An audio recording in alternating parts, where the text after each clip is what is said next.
ہم وہی کہیں گے جو ہمارا دین ہم کو بتاتا ہے. عمل کرو تو تمہارا بھلا ہے، نہیں کوئی عمل کرے تو نقصان بسم ہمارا. اللہ الرحمن الرحیم. الحمد للہ کما علمنا نحمده والصلاة والسلام على من لا نبي بعده وعلى آله وأصحابه الأتقياء الأصفياء البررة ومن تبعهم بإحسان إلى يوم الحسبة. أما بعد، فأعوذ بالله من الشيطان الرجيم. بسم الله الرحمن الرحيم. ادع إلى سبيل ربك بالحكمة والموعظة الحسنة وجادلهم بالتي هي أحسن. صدق الله العظيم. وبلغنا رسوله النبي الكريم ونحن على ذلك لمن الشاهدين والشاكرين والحمد لله رب العالمين. بارگاہ رسالت میں آپ صلی اللہ علیہ وسلم میں بلند آواز سے درود و سلام کا نذرانہ پیش کر لیں. اللہم صلی علی سیدنا و مولانا محمد معدن الجود والکرم منبع العلم والحلم والحکم وبارک وسلم صلاة وسلاما علیک یا رسول اللہ صلی اللہ تعالی علیہ وسلم. نبی اور آل نبی کی بارگاہ میں حصول برکت کے لیے ایک مرتبہ اور پڑھ لیں. صلی اللہ علی النبی الامی وآلہ صلی اللہ علیہ وسلم صلاة وسلاما علیک یا رسول اللہ صلی اللہ تعالی علیہ وسلم. السلام علیکم ورحمۃ اللہ وبرکاتہ. برادر اعلیٰ حضرت شہنشاہ سخن استاد زمن علامہ حسن رضا خان علیہ الرحمہ ارشاد فرماتے ہیں، خواجہ ہند وہ دربار ہے اعلیٰ تیرا، خواجہ ہند وہ دربار ہے اعلیٰ تیرا، کبھی محروم نہیں مانگنے والا تیرا. ہے تیری ذات عجب بحر حقیقت پیارے، ہے تیری ذات عجب بحر حقیقت پیارے،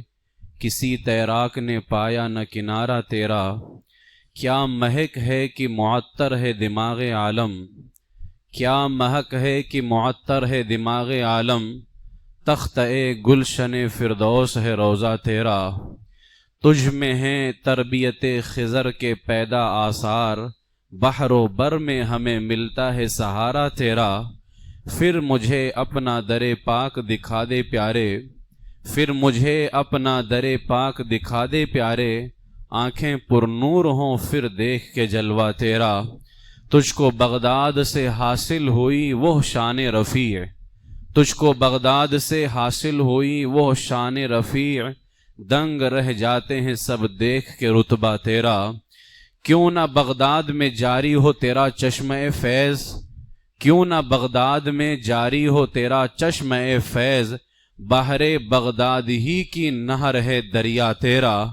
کرسی ڈالی تیری تخت شہ جیلاں کے حضور،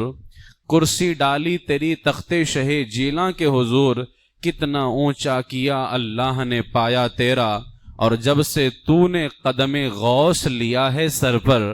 جب سے تو نے قدم غوث لیا ہے سر پر، اولیاء سر پہ قدم لیتے ہیں شاہ تیرا. محی الدین غوث ہیں اور خواجہ معین الدین ہیں، محی الدین غوث ہیں اور خواجہ معین الدین ہیں. اے حسن کیوں نہ ہو محفوظ عقیدہ تیرا، اے حسن کیوں نہ ہو محفوظ عقیدہ تیرا. اللہ تبارک و تعالیٰ کا بے پناہ شکر و احسان ہے، خالق کائنات کا فضل و کرم ہے کہ اس نے ہمارے دلوں میں اپنے محبوب بندوں کی محبت پیدا فرمائی ہے. یہ اس خالق کائنات کا بے پناہ شکر و احسان ہے.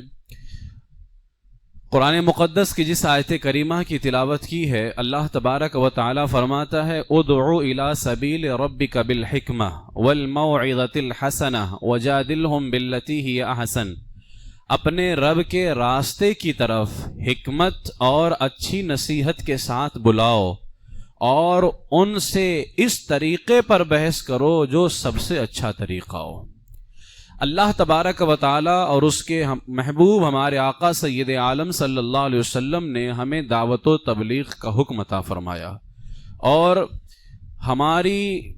جو اہمیت ہے اور جو ہمارا مقام ہے، جو ہمارا منصب ہے، اللہ تعالیٰ نے بہت ہی واضح لفظوں میں ارشاد فرمایا، کنتم خیر امہ اخرجت للناس تأمرون بالمعروف وتنہون عن المنکر، تم ایک بہترین امت ہو۔ کیوں بہترین امت ہو؟ اس لیے کہ تم لوگوں کے لیے نکالے گئے ہو کہ لوگوں کو بھلائی کا حکم دو اور برائی سے منع کرو۔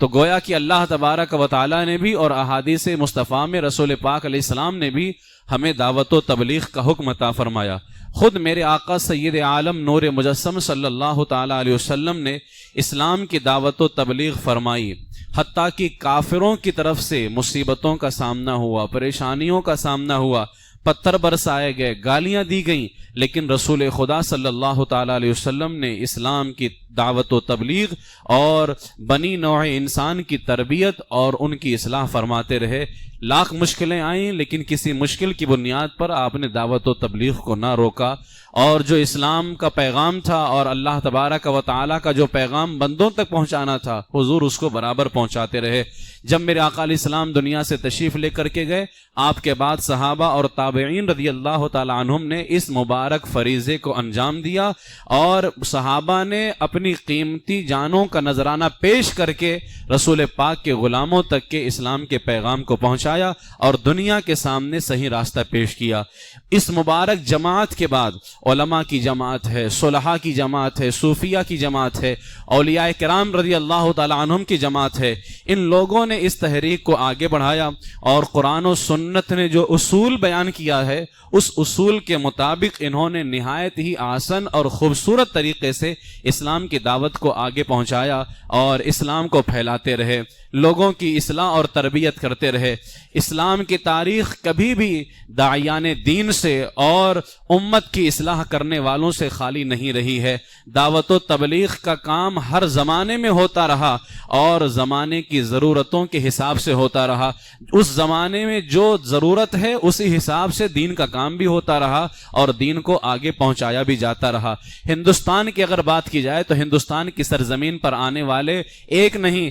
لاکھوں کی تعداد میں اسلام کی دعوت دینے والے ہیں، اور ان دعوت دینے والوں کی ایک لمبی فہرست ہے جن کی بدولت آج ہندوستان کے اندر اسلام کی روشنی نظر آ رہی ہے، جن کی وجہ سے آج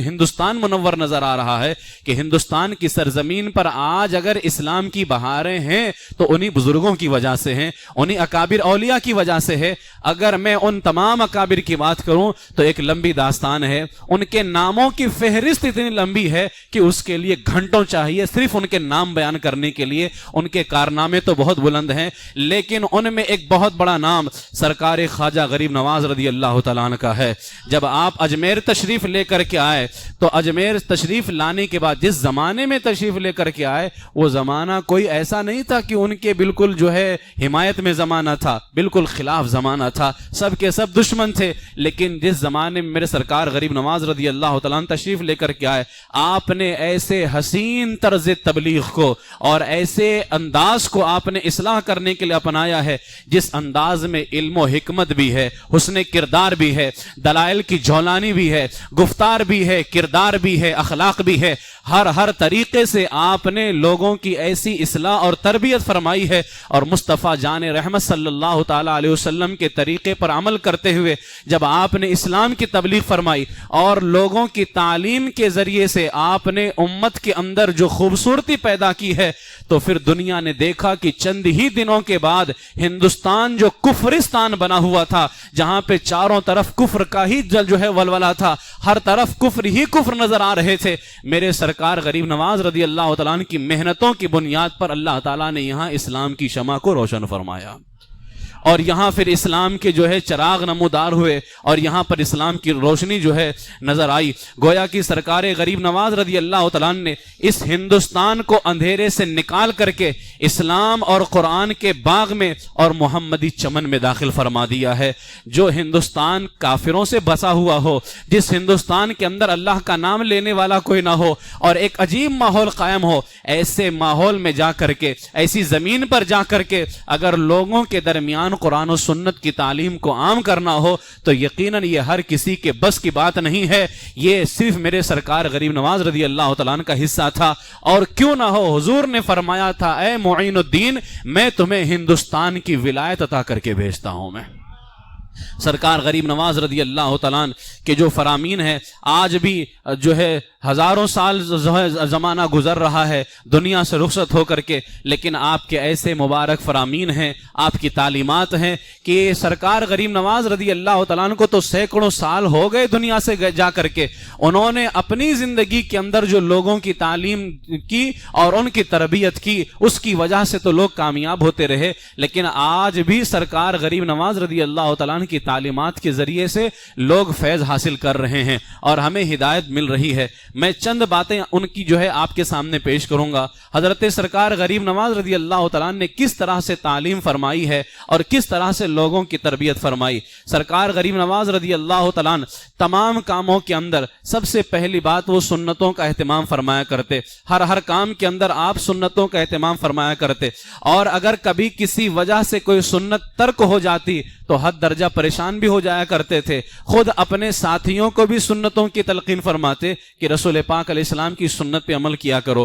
حضور علیہ السلام کی سنتوں کو نہ چھوڑا کرو۔ آپ کے جو عظیم خلیفہ ہیں حضرت خواجہ قطب الدین بختیار کاکی رحمۃ اللہ تعالی علیہ، آپ نے فرمایا کہ ایک بار حضرت خواجہ غریب نواز رضی اللہ تعالیٰ عنہ اللہ کے حق کیا ہے اور بندوں کا حق کیا ہے، اس لیے کہ حقوق کی دو قسمیں ہوتی ہیں، ایک حقوق اللہ ہے، ایک حقوق العباد ہے، کچھ حقوق بندوں کے ہیں اور کچھ حقوق اللہ کے ہیں۔ سرکار غریب نواز رضی اللہ تعالیٰ عنہ اسی موضوع پر گفتگو فرما رہے تھے،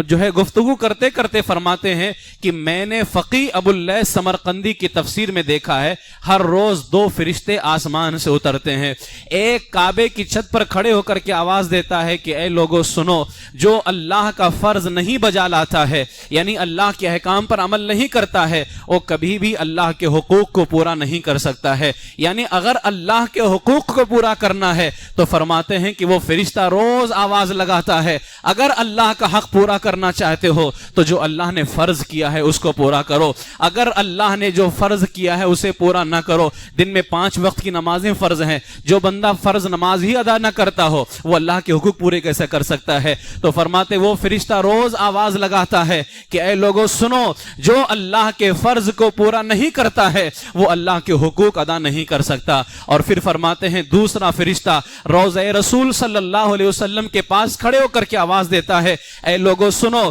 اچھی طرح سے جان لو، جو شخص رسول خدا کی سنت کو ادا نہیں کرتا ہے، اللہ کے محبوب کی سنتوں کو چھوڑ دیتا ہے اور حد سے بڑھنے کی کوشش کرتا ہے، فرماتے ہیں وہ فرشتہ روز صبح کے وقت اعلان کرتا ہے آج جتنا چھوڑنا ہے چھوڑ لو اور ان کی سنتوں کو پیٹ کے پیچھے ڈال دو، لیکن یاد رکھ لو آج اگر تم نے ان کی سنتوں کو چھوڑا اور اللہ کے محبوب کی سنتوں پر عمل نہ کیا، کل قیامت کے دن ان کی شفاعت سے محروم کر دیے جاؤ گے،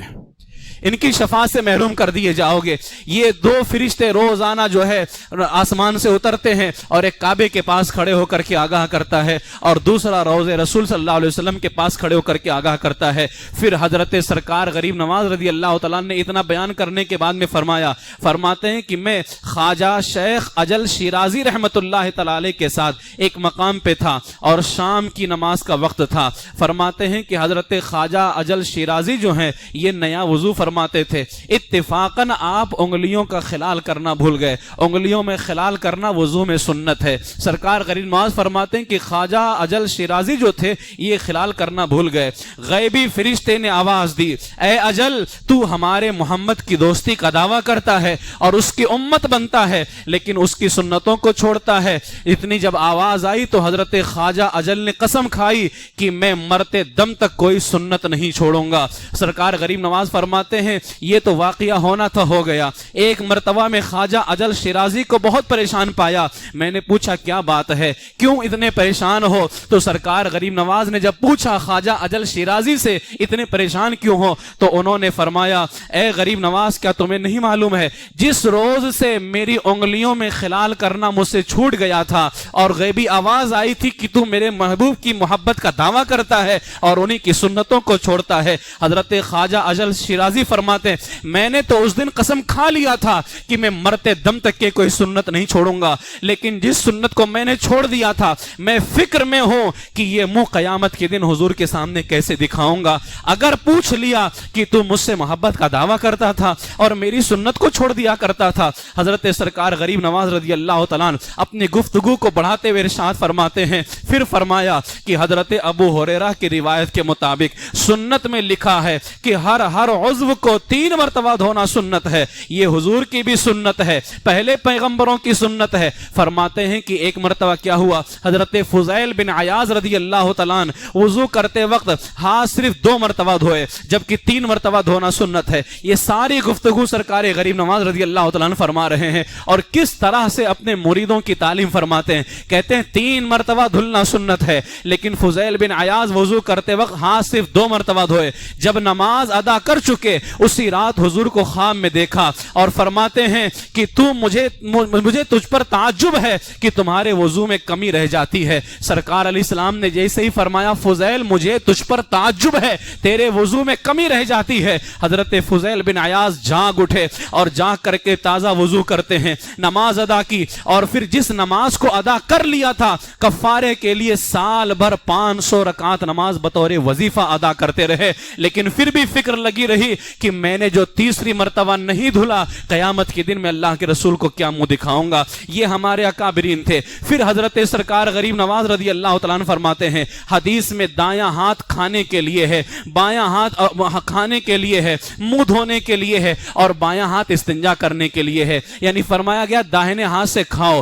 داہنے ہاتھ سے منہ دھو اور بائیں ہاتھ سے استنجا کرو۔ پھر فرماتے ہیں کہ جب آدمی مسجد میں آئے تو سنت یہ ہے کہ پہلے دایاں پاؤں اندر رکھے اور جب باہر نکلے تو پہلے بایاں پاؤں باہر نکالے۔ حضرت سرکار غریب نواز اس حدیث کو بیان کرنے کے بعد میں کہتے ہیں ایک مرتبہ سفیان ثوری رضی اللہ تعالیٰ عنہ مسجد میں آئے اور بھول کر کے پہلے بایاں پاؤں اندر رکھ دیا، جبکہ سنت یہ ہے کہ پہلا دایاں پاؤں اندر رکھا جائے بعد میں بایاں پاؤں رکھا جائے۔ سفیان کون ہیں؟ امام جعفر صادق کے شاگرد ہیں، امام اعظم کے زمانے کے عظیم بزرگ ہیں، بہت بڑے محدث ہیں۔ ان کو ثوری نہیں کہا جاتا تھا، ثور عربی میں بیل کو کہتے ہیں۔ حضرت سفیان رضی اللہ تعالیٰ عنہ جیسے ہی مسجد میں آئے اپنا بایاں پاؤں اندر رکھا جبکہ دایاں پاؤں اندر رکھنا چاہیے تھا۔ آواز آئی بیل بھی خانہ خدا میں اسی طرح بے ادبی کے ساتھ گھستے چلے آتے ہیں، یعنی بیل تمیز نہیں کرتے ہیں کہ دایاں اندر رکھنا ہے کہ بایاں اندر رکھنا ہے۔ میں نے تمہیں تو انسانوں میں اشرف بنایا ہے، مخلوق میں اشرف بنایا ہے، تم اسی طرح سے اللہ کے گھر میں گھستے چلے آ رہے ہو۔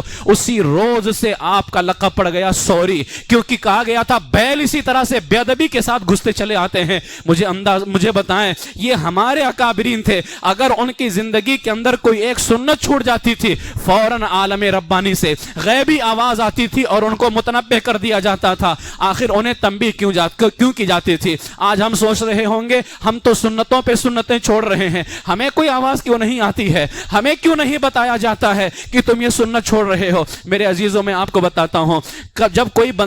ایک مثال دیتا ہوں، جب کوئی بچہ گھر میں بڑا پابند ہوتا ہے اور کبھی اس سے وہ چیز چھوٹ جائے تو اس کو فوراً تنبیہ کی جاتی ہے یہ چیز تم نے چھوڑ دی ہے۔ لیکن جو بچہ بالکل آوارہ ہو گیا ہو، کبھی وہ عمل نہ کرتا ہو، پھر وہ کچھ بھی کر رہا ہو، اس کو کوئی تنبیہ نہیں دی جاتی ہے۔ اگر ان بزرگوں کو اللہ کی طرف سے تنبیہ ہوتی تھی اس کا مطلب یہ تھا کہ وہ سنتوں کو اپنایا کرتے تھے، اور اگر کبھی کوئی سنت چھوٹ جائے اللہ کی طرف سے فوراً تنبیہ ہو جایا کرتی تھی۔ آج اگر ہمیں تنبیہ نہیں ہو رہی ہے تو اس کا سیدھا مطلب یہی ہوتا ہے آج ہم سے ایک سنت نہیں چھوٹ رہی ہے، ہم سے دن بھر میں کئی سنتیں چھوٹ رہی ہیں، اسی لیے اللہ کی طرف سے ہمیں بالکل الگ کر دیا گیا، اس کی رحمتوں سے دور کر دیا گیا ہے کہ یہ تو سنتوں پہ سنتیں چھوڑ رہا ہے۔ اگر ایک سنت چھوٹ جائے تو پھر اس کی زندگی کے اندر کیا فرق پڑنے والا ہے؟ اس لیے میرے عزیزو آج ہمیں یہ تنبیہ نہیں ہوتی ہے، ہمارے لیے افسوس کی بات ہے، ہمارے لیے بہت ہی افسوس کی بات ہے۔ اس لیے سرکار غریب نواز رضی اللہ تعالیٰ عنہ کی اس تعلیم کی روشنی کے اندر میرے عزیزو ہم سب کو رسول پاک علیہ الصلوۃ والسلام کی سنتوں کو اپنانا چاہیے۔ آج اگر ان کا نام لیتے ہیں، ان کے عرس میں جاتے ہیں، عرس کا سب سے بڑا مقصد یہی ہوتا ہے قیامت کے دن آپ سے نہیں پوچھا جائے گا کہ تم نے 6 رجب کو عرس منایا تھا یا نہیں بنایا تھا، اللہ کی قسم کھا کے کہتا ہوں نہیں پوچھا جائے گا۔ قیامت کے دن آپ سے ہرگز نہیں پوچھا جائے گا کہ تم اجمیر گئے تھے یا نہیں گئے تھے۔ یہ الگ بات ہے، ان کے در پہ جانا ہمارے لیے سعادت کی بات ہے، ان کے در پہ جانا فیض حاصل کرنے کا ذریعہ ہے، لیکن آپ سے نہیں پوچھا جائے جائے گا. اگر آپ سے قیامت کے دن پوچھا جائے گا تو یہ ضرور پوچھا جائے گا, اے مسلمانوں بتاؤ میں نے تمہیں اپنا معین الدین دیا تھا, میرے معین الدین نے میرے محبوب کی سنتوں پہ عمل کیا تھا, تم نے عمل کیوں نہیں کیا ہے؟ اس نے نمازوں کی پابندی کی تھی, تم نے نمازوں کی پابندی کیوں نہیں کی ہے؟ اس نے شریعت کی پابندی کی تھی, تم نے شریعت کی پابندی کیوں نہیں کی ہے؟ اگر قیامت کے دن پوچھا جائے گا, سرکار غریب نواز کے نقش قدم پر نہ چلنے کے بارے میں پوچھا جائے گا. اس لیے میرے عزیزو ان کا عرس بھی مناؤ, ان کے دربار پہ بھی جاؤ, اور ہمیں نہ جائیں تو کون جائے گا؟ میرے امام احمد رضا نے فرمایا جہاں دعائیں قبول ہوتی ہیں, جن جن جگہوں پر اللہ دعاؤں کو قبول کرتا ہے, ان تمام جگہوں میں ایک جگہ سرکار غریب نواز کا آستانہ بھی ہے. اگر دعائیں قبول نہ ہو رہی ہوں, جاؤ سرکار غریب نواز کے آستانے پر دعا تو کرو, پھر دیکھو اللہ تعالیٰ قبول کیسے فرماتا ہے. لہٰذا اگر ہم نہ جائیں تو کون جائے گا؟ لیکن کہنے کا مطلب یہ ہے کہ قیامت کے دن پوچھا نہیں جائے گا. اگر پوچھا جائے گا تو یہی پوچھا جائے گا اس عظیم بندے کے نقش قدم پر چلے تھے یا نہیں چلے تھے. اس لیے جو قیامت کے دن پوچھا جائے گا ہمیں اس کی تیاری کرنی ہے. میرے سرکار غریب نواز رضی اللہ تعالیٰ نے ہمیں یہ سنتوں کی تعلیم فرمائی, اور اس طرح سے ہماری جو ہے سرکار غریب نواز رضی اللہ تعالیٰ تربیت فرماتے ہیں. اسی طریقے سے جب قرآن مقدس کی بات آتی ہے, قرآن مقدس اللہ کا کلام ہے, ہمارے رب کا کلام ہے, اس سے ہمارا رشتہ کیسا ہونا چاہیے؟ حضرت سرکار غریب نواز فرماتے ہیں قرآن کلام الہی ہے اور اس کی تعظیم حقیقت میں اللہ کی تعظیم ہے. لہٰذا مسلمانوں کو چاہیے کہ ہمیشہ قرآن کی تعظیم کرتے رہیں. اب قرآن کی تعظیم کیا ہے؟ چوما اور اس کو سر پہ رکھا, سینے سے لگایا, کیا بس اتنا ہی ہے قرآن پاک کی تعظیم اور اس کے بعد میں رکھ دیا جائے؟ حضرت سرکار غریب نواز رضی اللہ تعالیٰ عنہ کو بھی قرآن سے محبت تھی, وہ بھی قرآن سے کی تعظیم کرتے تھے, لیکن ساتھ ساتھ میں برابر تلاوت فرمایا کرتے تھے, اس کا ادب بھی فرمایا کرتے تھے. آپ نے فرمایا جو شخص قرآن شریف کو دیکھتا ہے اللہ کے فضل و کرم سے اس کی بینائی زیادہ ہو جاتی ہے, نہ اس کی آنکھ کبھی دکھے گی نہ اس کی آنکھ کبھی سوکھے گی. اب آپ بتائیں جو صرف قرآن پاک کو دیکھے تو اللہ تبارک و تعالیٰ اتنا فضل فرما رہا ہے, اور اگر کوئی بندہ قرآن پاک کی تلاوت کرے تو اللہ کا انعام کتنا زیادہ ہوگا. پھر حضرت سرکار غریب نواز رضی اللہ تعالیٰ نے موقع کی مناسبت سے ایک واقعہ بیان کر کے, سرکار غریب نواز رضی اللہ تعالیٰ کی ایک بہت ہی پیاری عادت تھی, جب آپ کوئی نصیحت فرماتے, قرآن و حدیث سے دلیلیں دیتے, ساتھ میں ایک واقعہ بیان کر دیتے, کسی بزرگ کی بات بتا دیتے, وہ بات دل پہ جا کر کے اثر کر جایا کرتی تھی. حضرت سرکار غریب نواز رضی اللہ تعالیٰ عنہ فرماتے ہیں میں نے جامع الحکایات میں لکھا دیکھا ہے, پہلے زمانے میں ایک فاسق نوجوان تھا, گنہگار تھا, جس کی بدکاری سے مسلمانوں کو نفرت آتی تھی, کتنا بھی اسے منع کرتے لیکن ایک نہ سنتا. الغرض جب وہ مر گیا اسے خواب میں دیکھا کہ سر پر تاج رکھے فرشتوں کے ساتھ جنت میں جا رہا ہے. اب اتنا بدکار تھا, اتنا گنہگار تھا کہ مسلمان نفرت کرتے تھے, اور مرنے کے بعد وہ جو ہے تاج رکھ کر کے سر پر فرشتوں کے ساتھ جنت میں گھوم رہا ہے. اس سے پوچھا گیا تو بدکار تھا, یہ دولت کہاں سے نصیب ہو گئی؟ اس نے جواب دیا دنیا میں مجھ سے ایک نیکی ہوئی ہے اور یہ دولت مجھے وہیں سے نصیب ہوئی ہے. وہ کیا ہے؟ فرمایا اس نے جہاں کہیں قرآن شریف دیکھ لیتا تھا کھڑے ہو کر کے بڑی عزت کی نگاہوں سے قرآن کو دیکھا کرتا تھا, بس اللہ تعالیٰ نے مجھے اسی کی بدولت بخش دیا, اور آج جو میرا مقام دیکھ رہے ہو یہ قرآن پاک کو عزت کی بنیاد پر عزت کی نگاہ سے دیکھنے کی وجہ سے اللہ نے مجھے یہ مقام عطا فرمایا ہے.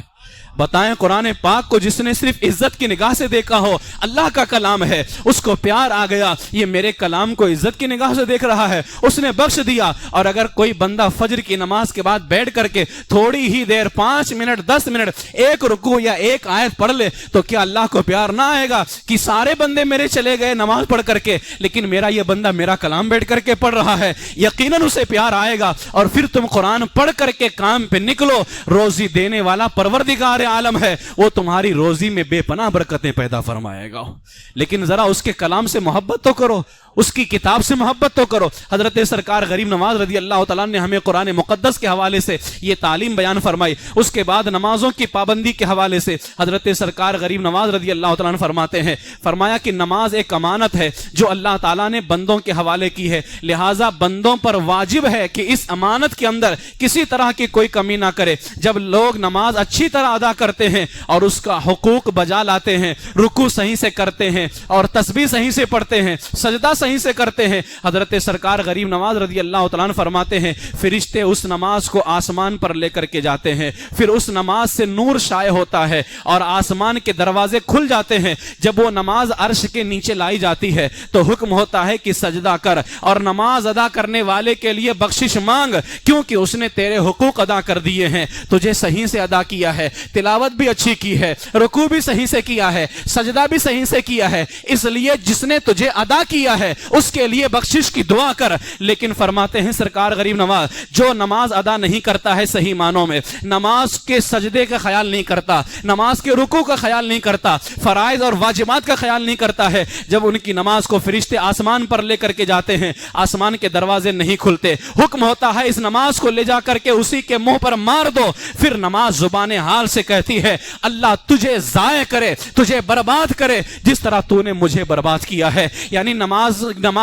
جو ہے نماز اس نمازی کے لیے بد دعا کرتی ہے جس نے نماز کا حق ادا نہیں کیا ہے۔ ذرا جس نماز کو ہم پڑھتے ہیں ذرا تصور تو کریں، کبھی فکر تو کریں، یہ نماز ہمارے لیے بخشش کی دعا کر رہی ہے یا ہمارے منہ پر یہ نماز ماری جا رہی ہے؟ اگر نماز کا حق تم نے ادا کیا ہے، نماز کے فرائض کا بھی پتا ہے، نماز کی شرطوں کا بھی پتا ہے، نماز کے واجبات کا بھی پتا ہے، رکوع کیسے کرنا ہے، سجدہ کیسے کرنا ہے، اگر ان ساری چیزوں کا علم ہے، مجھے بتائیں ذرا یہاں پر میرے عزیزو، سرکار غریب نواز رضی اللہ تعالیٰ عنہ کے عرس میں جانے والے کتنے حضرات ہیں جن کے رشتہ داروں میں گئے ہوئے ہیں، خدا کی قسم کہتا ہوں ان سب کو فون کر کے کہہ دو، انہیں اطلاع کر دو میرے عزیزو، جس بارگاہ کے اندر گئے ہو اسی بارگاہ کی یہ تعلیم ہے، جس محبوب کے عرس میں گئے ہو اسی کی یہ تعلیم ہے کہ جو نماز صحیح معنوں میں ادا نہیں کرتا ہے اس کی نماز اس کے منہ پر مار دی جاتی ہے اور نماز اس کے لیے بد دعا کرتی ہے۔ انہیں کہہ دو جس کی بارگاہ میں گئے ہو جیسے ہی ان کی بارگاہ سے فیض حاصل کر رہے ہو اور اللہ کا بلاوا آ جائے،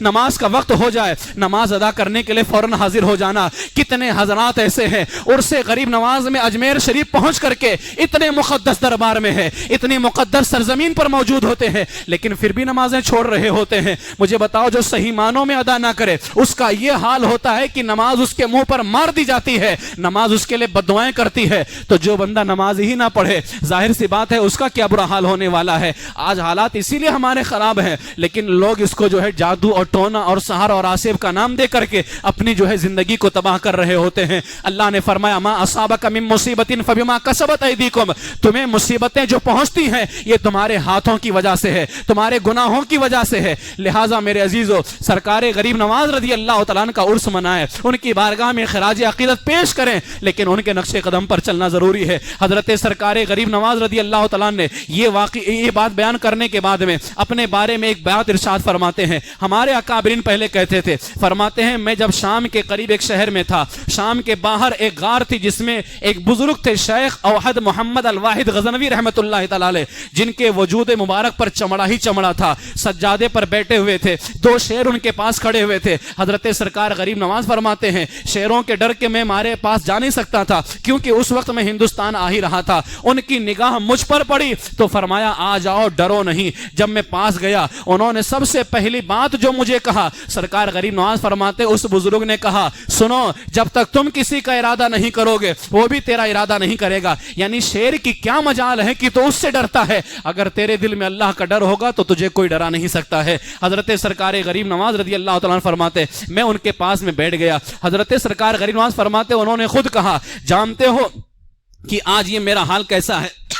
فرماتے ہیں کئی سال ہو گئے، 30 سال سے میں ایک چیز کی وجہ سے رو رہا ہوں، ایک چیز ایسی ہے جس کی وجہ سے میں 30 سال سے رو رہا ہوں، اس ڈر سے رات دن روتا رہتا ہوں۔ حضرت سرکار غریب نواز فرماتے ہیں میں نے پوچھا وہ کون سی چیز ہے؟ فرماتے ہیں جب میں نماز ادا کرتا ہوں تو اپنے آپ کو دیکھ کر روتا ہوں، اگر ذرہ برابر بھی نماز کی شرطیں ادا نہ ہوئی تو سب کچھ ضائع ہو جائے گا، اسی وقت فرشتے جو ہے یہ نماز میرے منہ پر مار دیں گے۔ تو اے درویش، حضرت سرکار غریب نواز رضی اللہ تعالیٰ عنہ فرماتے فرماتے ہیں ان کا یہ خوف دیکھ کر کے کہ جو 30 سال سے صرف ایک چیز کے اندر رو رہے ہو کہ پتہ نہیں میری نماز کی شرطیں پوری ہوئی یا نہیں ہوئی ہیں, میری نماز کہیں منہ پر تو نہیں مار دی جائے گی. حضرت سرکار غریب نواز فرماتے انہوں نے مجھے نصیحت کی کہ اگر تو نماز کے حق سے عہدہ برآ ہو جا, نماز کا حق ادا کر لے جائے, یاد رکھ تو نے بہت بڑا کام کیا ہے, ورنہ تو نے اپنی عمر ضائع کی ہے. پھر اس کے بعد کہتے ہیں اس بزرگ نے ایک حدیث بیان فرمائی, کہتے ہیں کہ رسول خدا فرماتے ہیں اللہ کے نزدیک کوئی گناہ دنیا میں